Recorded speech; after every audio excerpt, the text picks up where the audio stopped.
Hey guys, I wanted to show you some things I've been working on in Unreal Engine for Archviz. I've been thinking a lot about Archviz, how it's going to change with the advent of virtual reality, and I want to kind of stay ahead of the game for my students and for all you out there. So I'm trying to kind of think about how Archviz can best implement the VR technology. And of course, I get a lot of feedback from architects about this kind of thing, about what they'd like VR to be able to do. So I'm trying to develop somewhat of a template that has some of those tools built in. So right now it's very rudimentary, but I have developed somewhat of a template, and really it's all just in the VR pawn here. So all I have is a basic VR template, just default, but I'm modifying the VR pawn to have some extra tools inside it. So I've remapped some of the input settings. So if you go to project settings and input here, you can remap what your buttons do. So I've done a couple things. I think it's these mode left and mode right here, which are mapped to motion controller left face button and motion controller left face button. So I made it so that on the left thumb pad you can change what mode you are, which basically changes the tools, which tool you're creating or which tool you're using. So if we go into the blueprint of this, it's kind of a mess right now because it's still a work in progress. I was thinking about a zoom tool. I was thinking about lots of different things. There's Snapshot Tool, that's an easy one. That's just execute the console command of high-res shot. Okay, so you can map any button to do that, to just take a screenshot. Architects often want a screenshot of what they're looking at, and I'll show you something else I've implemented in. So over here we're just doing some controls of what mode we're in. This is really what's checking the mode. So right now there's modes 0, 1, 2, 3, and 4, and each one goes to a branch. If it's true, then it runs the tool. If it's false, then it goes on and finds the tool that is active, basically. And then each one, and this is all running through the event tick as well. So this is the default event tick stuff going on that is set up by Epic Games for their VR template. So this is just running the basic VR controls. But then I added another pin to the sequence, and that's where I'm checking which mode I'm in and then running these tools. So it's basically while it's in that mode, these tools are being run through event tick. And the way we're controlling whether those tools are turning on and off is with this little boolean here, which is just mode tool is active or it's not. So during event tick, so during your whole game, it will check the mode and it'll go to this area over here.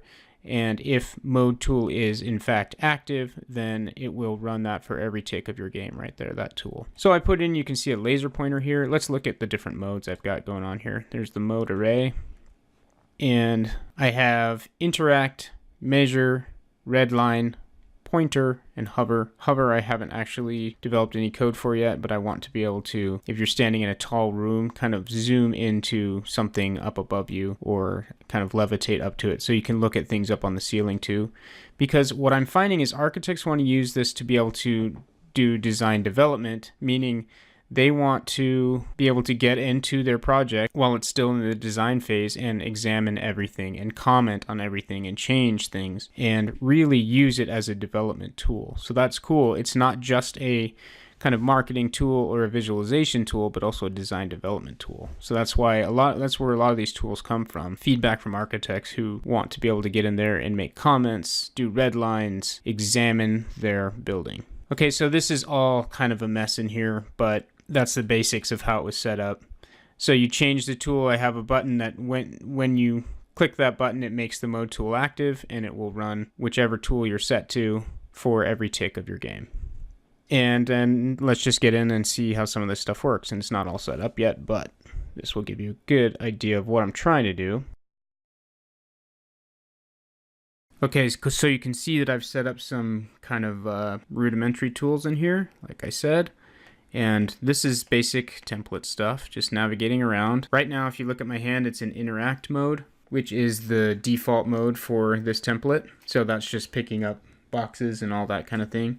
So I find that we use that a lot in Archviz, the ability to pick things up and move them in your design, especially things like furniture or equipment or something like that, has been a huge thing to be able to do, because people can go in and essentially user test their building. They can move things around themselves and arrange things the way they want so that it's optimized for efficiency or whatever it is they're trying to do. And you guys know already that being able to change materials in your Archviz projects is a huge thing, because people like to test different materials and see what they're going to look like. So that's a big deal as well. Talked about some of that in my classes before and how to do it, showed scripts for how to do it. Okay, let's try some of these other tools. So the way I have it set up is my left thumb pad. If I click right or left, it changes the tools. So hover, like I said, isn't set up yet. Doesn't have any code associated with it. Pointer is basically just a long line with a self-illuminated material on it, so that when people are walking around and other people are watching their screen, or if you have a multiplayer, multiple users, multiple architects inside your scene, then they can collaborate with each other, and when they're talking about something, the other one will know what they're talking about because they have a pointer. They say, let's change this here, and can I have it by yesterday, please? You know, that kind of thing. The next tool, Redline. So if you work in Archviz, you know that architects love redlining. So the ability to walk through and say, let's change this here, and just hold down your trigger, put a question mark like that. And then so that everyone else who's collaborating with them can see what they're doing. And then if you had your screenshot button set up, you could also just snap a screenshot right there. And that will automatically save to your disk drive. So then you can go back through all your notes. And what's going to happen, the way I have that set up, is that red line is basically just going to slowly fade out.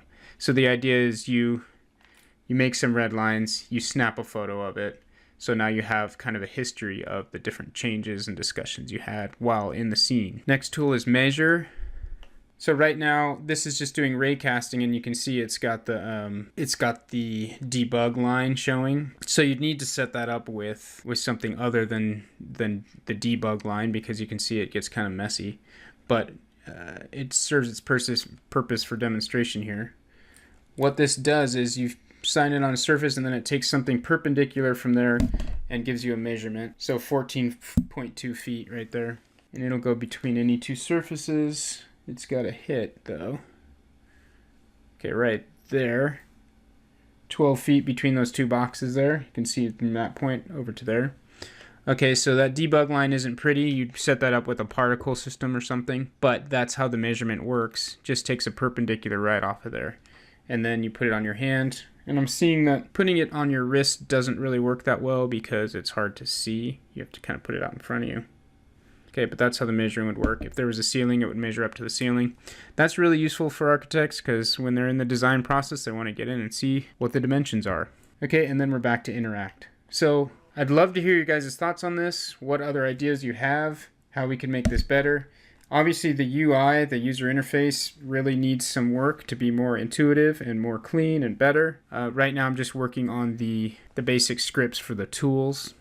But I think this is really one way where Archviz is really going to be changed dramatically by VR because of tools like this where you can just literally get in and walk around.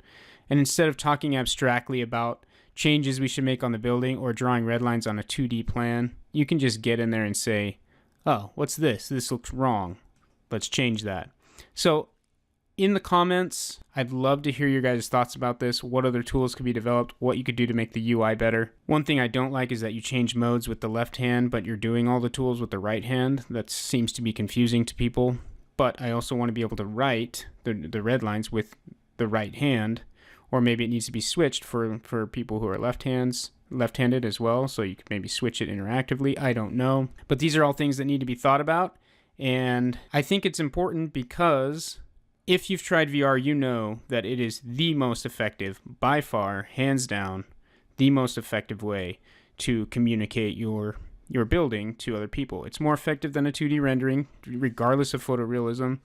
It's more effective than an animation, especially when you're talking about just understanding the massing, the proportions of that building. It is so effective It's very immersive. It feels like you're standing in that room. And because it's tracking to your exact height and your exact position and your exact motion, it immediately communicates to you what that room is going to feel like inside, even if it's black and white. That's how kind of effective it is at that particular thing.